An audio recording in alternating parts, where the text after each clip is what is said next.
लोकसभा चुनाव और हाल ही में 13 सीटों पर उपचुनाव के नतीजों के बाद उत्तर प्रदेश सरकार में अंदरूनी कलह सामने आ रही है। लखनऊ से दिल्ली तक बैठकों का दौर लगातार जारी है। कार्य समिति की बैठक के बाद उप मुख्यमंत्री केशव प्रसाद मौर्य के अचानक दिल्ली जाने से प्रदेश का सियासी पारा चढ़ गया है। इन सब के बीच उत्तर प्रदेश के पूर्व मुख्यमंत्री और समाजवादी पार्टी के राष्ट्रीय अध्यक्ष Akhilesh Yadav social media x पर लगातार एक्टिव दिख रहे हैं।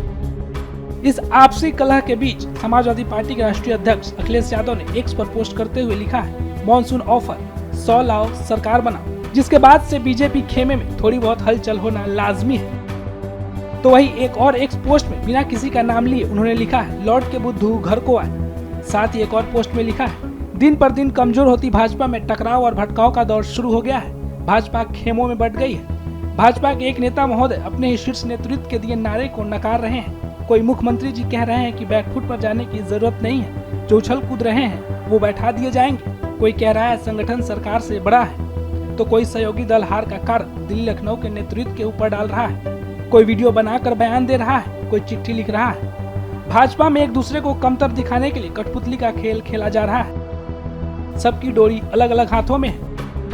भाजपा में पर्दे के पीछे की लड़ाई सरेआम हो गई है। इंजन ही नहीं, अब तो डिब्बे भी आपस में टकरा रहे हैं। तो वही एक और पोस्ट शेयर करते हुए उन्होंने लिखा है, भाजपा की कुर्सी की लड़ाई की गर्मी में उत्तर प्रदेश में शासन प्रशासन ठंडे बस्ते में चला गया है। तोड़फोड़ की राजनीति का जो काम भाजपा दूसरे दलों में करती थी, अब वही काम वो अपने दल के अंदर कर रही है। इसलिए भाजपा अंदरूनी झगड़ों के दलदल में धंसती जा रही है। जनता के बारे में सोचने वाला भाजपा में कोई नहीं है। हाल ही में मीडिया से बातचीत के दौरान अखिलेश यादव ने कहा कि जहां यूपी सरकार कमजोर पड़ी है, वहां ध्वस्तीकरण का फैसला टाल दिया है। बीजेपी कमजोर पड़ गई है। कुर्सी की लड़ाई में जनता परेशान हो गई है। ये जहां कमजोर पड़े हैं, लखनऊ में और सरकार में ये कमजोर पड़े हैं, इसलिए इन्होंने ध्वस्तीकरण का अपना फैसला टाला है कि भारतीय जनता पार्टी के लोग आपस में लड़कर के और कुर्सी की लड़ाई में पूरा एडमिनिस्ट्रेशन खत्म कर दिया है।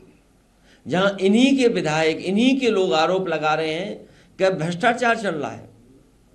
हम लोगों ने अखबारों में पढ़ा है कि मुख्यमंत्री खुद स्वीकार कर रहे हैं कि बड़े पैमाने पर दलाली चल रही है।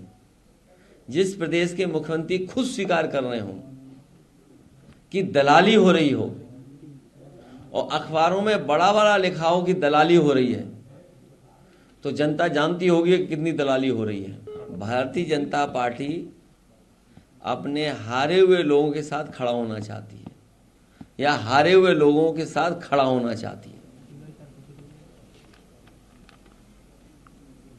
लखनऊ में ध्वस्तीकरण का जो आदेश था, इसको रोक दिया गया, क्या उस चुनाव को लेकर ऐसा किया गया है? ये कमजोर पड़ गए हैं, सभा के नेता ये कमजोर पड़ गए हैं। अभी जैसा परिणाम आया उससे बेहतर परिणाम आएगा।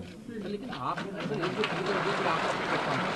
डिप्टी सीएम से और सीएम इनके बीच में मामला चला। आज जो मीटिंग थी उसमें दोनों डिप्टी सीएम बुलाए नहीं गए। एक डिप्टी सीएम दिल्ली में मीटिंग कर रहे हैं, तो क्या कोई फेरबदल? कुर्सी की लड़ाई में जनता बहुत परेशान है। जिस तरह से अखिलेश यादव अपने एक्स पोस्ट के जरिए यूपी की राजनीति में सनसनी मचा दी है और जिस तरह से यूपी बीजेपी के अध्यक्ष भूपेंद्र सिंह चौधरी, पीएम मोदी और सीएम योगी लगातार बैठक कर रहे हैं, इससे कयास लगाए जा रहे हैं कि यूपी की सियासत में जल्द ही बड़ा उलटफेर देखने को मिल सकता है।